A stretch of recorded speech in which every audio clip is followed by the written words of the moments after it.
The large letters scroll across a monitor perched up on a gigantic billboard. It hurts my eyes as I watch the letters pass by.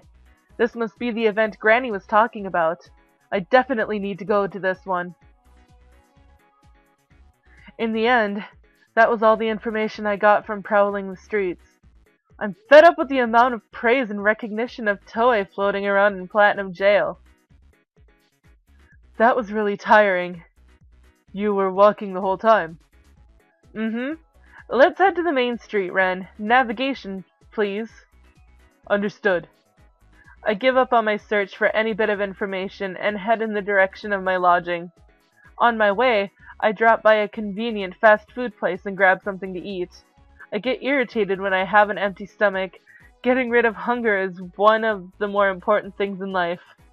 Isn't that the truth?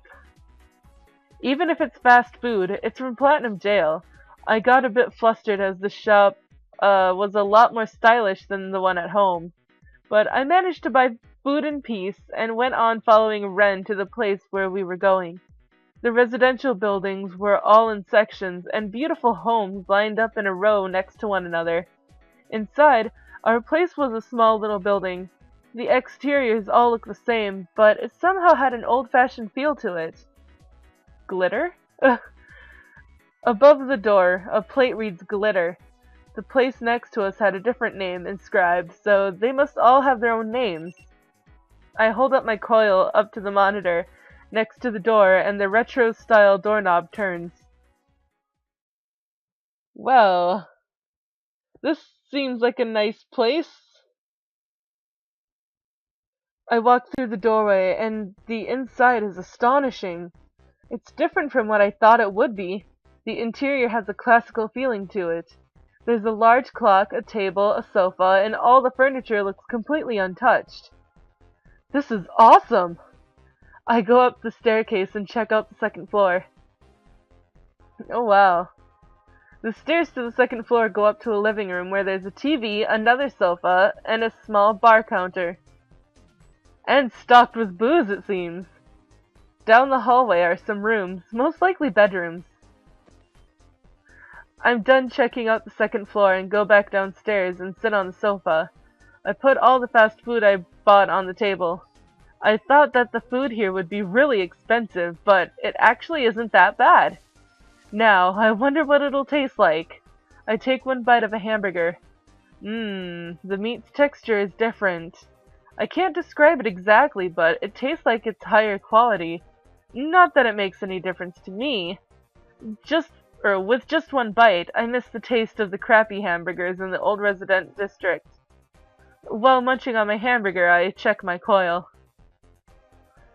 Because we are so worried about our little baby Kojaku. While I was waiting in line to get my food, I sent Kojaku a message, but he still hasn't replied. What's taking him? I flash back to the image of Kojaku with his back to me, walking away with a girl in each arm, and have iffy feelings about it. I want to speak with him about the special commemorative event, too. You aren't reliable and just mess around all the time, or something like that, idiot. I grumble, then silently clean my food off the table. Yeah, you baka! After eating all my food, I doze off on the sofa. Once I wake up, I look at the time on my coil. It's almost dawn of the next day. Kojaku. He's not back here yet. Seriously, what is he doing? At that exact moment, the front door opens. I jump off the couch and look in its direction. And it's Kojaku! Kojaku. Were you asleep? Sorry for waking you. Kojaku looks at me and gives me an awkward smile. But I overlooked his expression from just before. When he came through the doorway, he had a pale, exhausted look on his face. It was weird for Kojaku. I had never seen him like that before. I wonder what happened. I was about to beat on him for coming so late, but I couldn't bring myself to say anything. Sorry for being so late. Oba? Oh, You were out for a while. What were you up to? Some stuff. Some stuff. Kojaku doesn't explain any further and just walks towards the stairs. Hey, wait a second. Kojaku stops and turns around to face me. Did you find anything out? Isn't that why you went in the first place? Yeah, I didn't get anything at all. A failed mission, sorry. What the hell is this? Of course he wouldn't come back with anything. I give him a small glare. Kojaku, hear me out for a minute. Sure. I don't really care about what you were doing, if you were playing with the girls or whatever. But you should know better than to play around in a dangerous situation. It's hard to put it into words, but I had a bad feeling back there. I speak with a serious, questioning tone, and Kojaku lowers his eyebrows apologetically. You're right. It's a bad habit of mine. I'm sorry for worrying you. Well, whatever, it's fine. Without being able to straightforwardly apologize, a deadly silence drowns out the room. I don't know what I should do, and I force myself to bring up a different topic. Oh yeah! Have you eaten yet? Yeah, I have. I see. By the way, this building. Kojaku looks around the room. It's pretty amazing. The inside and outside look completely different. Yeah, I was surprised when I first saw it too. Have you gone to the second floor yet? There are bedrooms up there. I see, then I guess it's time to get some shut-eye. As if trying to escape from me, Kojaku hurries up the staircase. But while walking up, he suddenly stops and turns his head to me. You should really sleep somewhere other than on a sofa. I wouldn't usually say that, but, well, good night. Kojaku goes up to the second floor and walks down the hallway. I stare at the second floor without a single word coming to mind. What was he doing this whole time? I'd usually be furious over him lying to my face, but I have a weird feeling about what might have happened to him while he was gone. He sounded all over the place when he was speaking and distant. What happened with those girls? Well, he got what he deserved. What he does with girls doesn't have anything to do with me anyway. I start to feel a little down, let out a deep sigh, and then go up to the second floor. I make sure to check for any people in the room, as I don't want to intrude on Kojaku. The room isn't too large, but it's very well organized. In simple terms, it's beautiful. I throw myself onto the bed. Really, what was that all about? I can't even count how many times I've complained about him in my head, and just stare at the ceiling. I'm thinking of 10,000 things at once, and I gradually become sleepier. I just fell asleep on the sofa earlier, but the feeling of a nice bed is so much more different. My body sinks into the mattress. Keeping my eyelids open is difficult, so I just let myself fall into slumber as I sink into that mattress. Maybe it's memory foam, because it remembers me. I woke up early the next morning. More like something woke me up. Some sounds did. Ugh.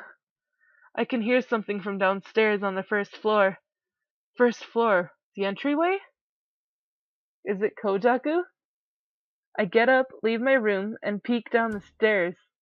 The entryway door was shut closed. That must have been Kojaku leaving. I look at my coil and realize that it's extremely early in the morning. Kojaku. My suspicion towards him grows bigger. Ren, where do you think Kojaku went? I call out to Ren, who is still inside my bedroom. It is unknown. I'm going to suggest something very bad, is that okay? What is it?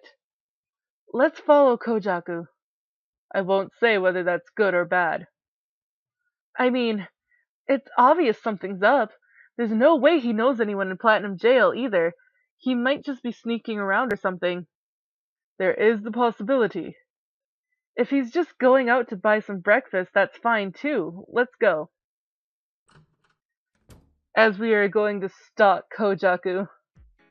I put Ren in my bag and quickly make my way out of Glitter. I feel awkward doing this. It's not as if I've lost all of my bearings, but... Oh, but this way. I turn my head just as Ren says, and see a man in casual red clothing some distance away. Ugh. He really doesn't look like he's out to get food or anything. And where is he going? On a walk, or to that girl from yesterday's place? No way. Didn't I tell him to be careful just last night? Looks like he didn't listen at all.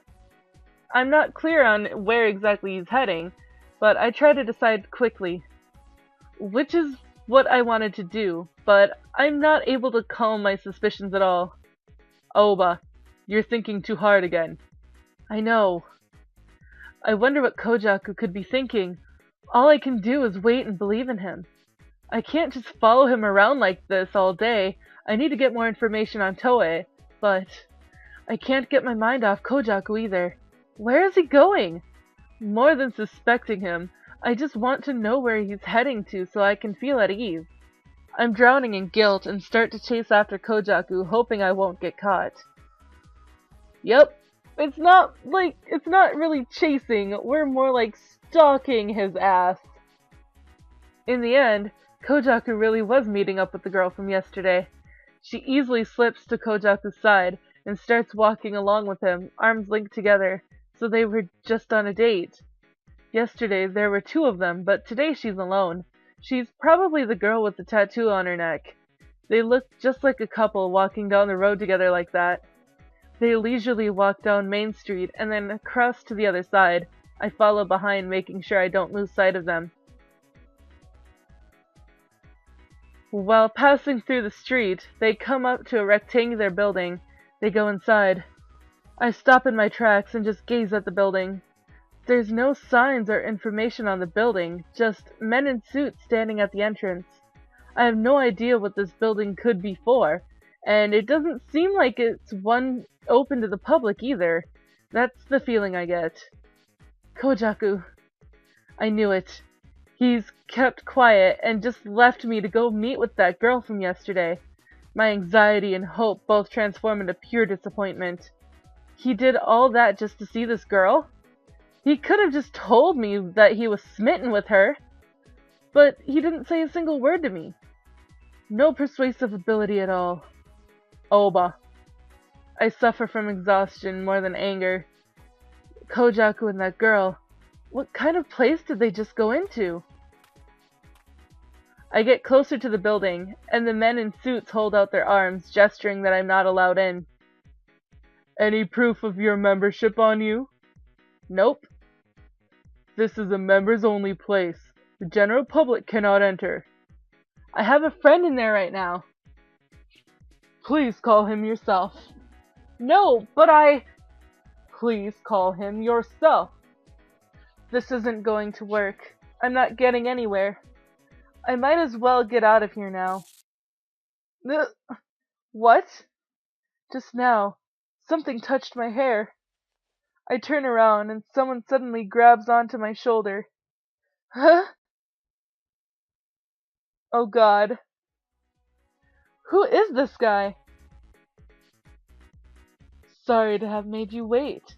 I got caught up at work. The truth is that I didn't get here until now either. I should have called you earlier. Eh? He's with me. Excuse me. Understood. Please come inside. The man in the suit lowers his arms, moves out of the way, and silently bows his head down. What? What just happened? I try to grasp what just happened while the stranger takes me inside, still holding onto my shoulder.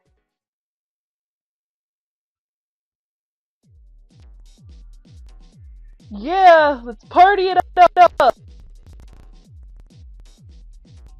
We go through the entrance and enter a wide room. There's loud music pounding throughout it, and there's a weird smell floating around. The dark room is covered in fluorescent lights spinning around, and men and women all around are dancing, talking, and drinking. So it's a club. Anyway, this mystery man, I shove off his hand and get a good look at him.